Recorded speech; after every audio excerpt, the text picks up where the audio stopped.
So guys, সকলে কেমন আছেন? আশা করি সকলেই অনেক অনেক ভালো আছেন। আমি তন্ময়, আপনাদের সকলের দোয়ায় অনেক ভালো আছি। তো আমি এখন আছি হাঙ্গেরিতে।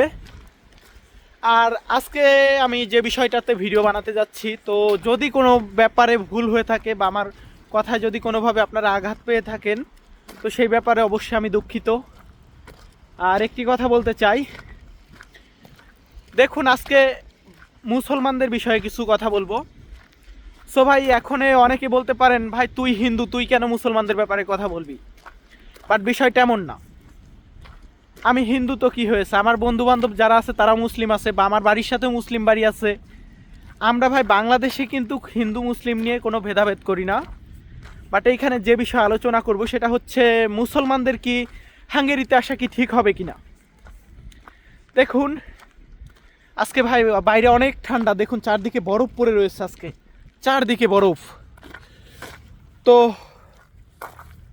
যাই হোক, মূল বিষয়ে আসা যাক। ভাই আমরা যে কোম্পানিতে কাজ করি, সকালবেলায় 7টা থেকে কাজ স্টার্ট করি হাঙ্গেরির সময়, 4:30টায় বের হই।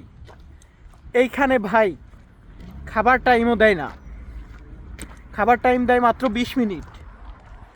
তো আমরা কিভাবে এইখানে যদি মুসলিম হিসেবে আসি, একজন মুসলমানের কথা বলতেছি, আপনার নামাজ পড়ার সময় কোথায়? এইখানে এটা করতে পারবেন না। বা আমার ইনফরমেশনে ভুলও হইতে পারে, এইখানে কোনো মসজিদ নেই। আমি দেখিনি, আজকে প্রায় 16 দিন হচ্ছে এখানে আমি বসবাস করতেছি। 16 দিনে এই হাঙ্গেরিতে এসেছি আমি। 16 দিনে আমার কানে এ পর্যন্ত কখনো আজানের আওয়াজ আসে নাই। দুই একটা বন্ধুকে ফোন দিয়েছি, ওদের অনেকের আছে রিংটোন সেট করা, মানে ফোন দিলে পরে দেখা যায় ইমোতে বা হোয়াটসঅ্যাপে দেখা যায় গজল বেজে ওঠে। এইটাই আমি শুনে, মানে ধর্ম টাইপের যদি কিছু শুনে থাকি বা ওইখান থেকেই শুনেছি।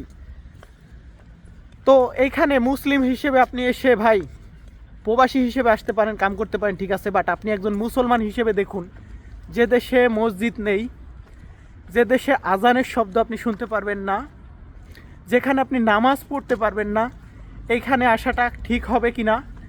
ভাই কাজ তো এখানে বেতন আছে ঠিক আছে, বাট ফ্রিতে না, কষ্ট করতে হবে। এরা মানবিক দিক দিয়ে খারাপ না, তবে এরা অনেকটা মুসলিম বিরোধী।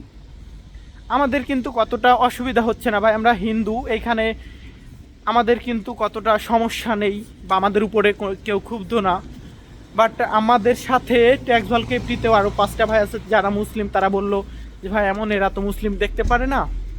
তো আমি ভাবলাম এই সব বিষয় আপনাদেরকে অবশ্যই জানানো উচিত।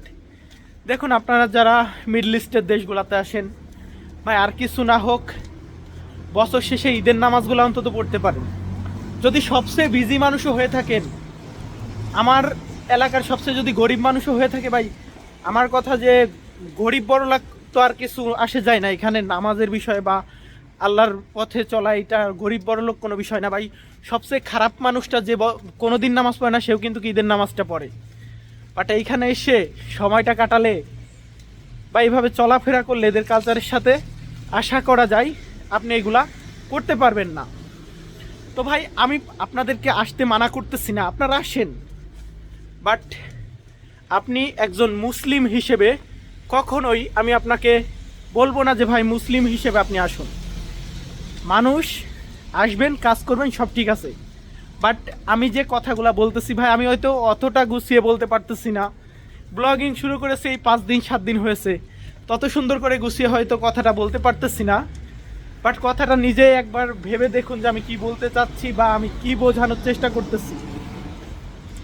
এইখানে ভাই মানুষ একে অন্যকে টুকটাক সাহায্য করে। আপনি বাংলাদেশে ধরুন যে আমরা একজনকে হ্যালো বললে, গুড মর্নিং বললে, একটা মেয়েকে ও কিন্তু মনে করে কী বা বলতেছে, বা ও আমাকে পটানোর চেষ্টা করতেছে। বাট এইখানে কিন্তু সেটা না। এখানে সবাই কথা বলতে পারলে ওদের সাথে ওরা অনেকটাই আন্তরিক। আর কাজে গেলে ভাই আপনার নামাজ, ধর্ম, ওরা কোনো কিছু দেখে না ভাই। আপনার শরীর অসুস্থ, তারপরেও হয়তো দেখুন আজকে প্রচণ্ড বরফ পড়েছে এখানে, আর এই হাত দিয়ে মোবাইল ধরে রাখছিলাম, এই হাতে যেহেতু গ্লাভস খোলা রয়েছে, পার হয়ে যান, সমস্যা নেই। তো যাই হোক, আসতেছেন যারা ভালো কথা, বাট ভাই এটা কোনো মুসলমানের জন্য এটা ভালো দেশ না। আমি আমার নিজের পার্সোনালভাবে বলতেছি। এখন এইখানে যদি অনেকেই বলেন যে ভাই তুই তো একটা হিন্দু, তুই কেন এইসব বিষয়ে কথা বলিস? দেখুন, আমি হিন্দু ঠিক আছে ভাই, মানুষ তো, আমরা তো একসাথেই থাকি। হিন্দু মুসলমান আমাদের বাংলাদেশে অনেকেই হয়তো ভাবে যে অনেকটা ঝামেলা চলতেছে, বাট আমি কিন্তু আমার বাংলাদেশে আমি হিন্দু বলে আমি কিন্তু কখনো বন্ধুদের কাছে অবহেলা পাত্র হইনি বা আমাদের কোনো সমস্যা আমার এখন পর্যন্ত। আমি বাংলাদেশে তো 19 বছরে এই যে বসবাস করে এই 15 দিন না হয় ইউরোপে এসেছি, বাট 19 বছরে আমি কখনো আমি ফিল করিনি যে আমি হিন্দু ও মুসলমান এটার জন্য আমার অসুবিধা হচ্ছে। বাট আপনি যদি হাঙ্গেরিতে আসেন ভাই, আসার পর হয়তো আপনার 2-4 দিন কেউ জানবে না, বাট কাজে গেলেই আপনি ফিল করতে পারবেন যে ভাই ওদের ধর্মের সাথে আমাদের ধর্মের যে একটা একটা যে ফাইটিং আছে, এটা আপনি ফিল করতে পারবেন। কারণ আপনাকে বিভিন্ন জায়গায় অসুবিধার সম্মুখীন হইতে হবে। আর যাই হোক, এখন মার্কেটের ভিতরে ঢুকতেছি। সকলে ভালো থাকবেন, সুস্থ থাকবেন। কোনো কিছু ভুল করে থাকলে অবশ্যই ক্ষমা সুন্দর দৃষ্টিতে দেখবেন। ধন্যবাদ।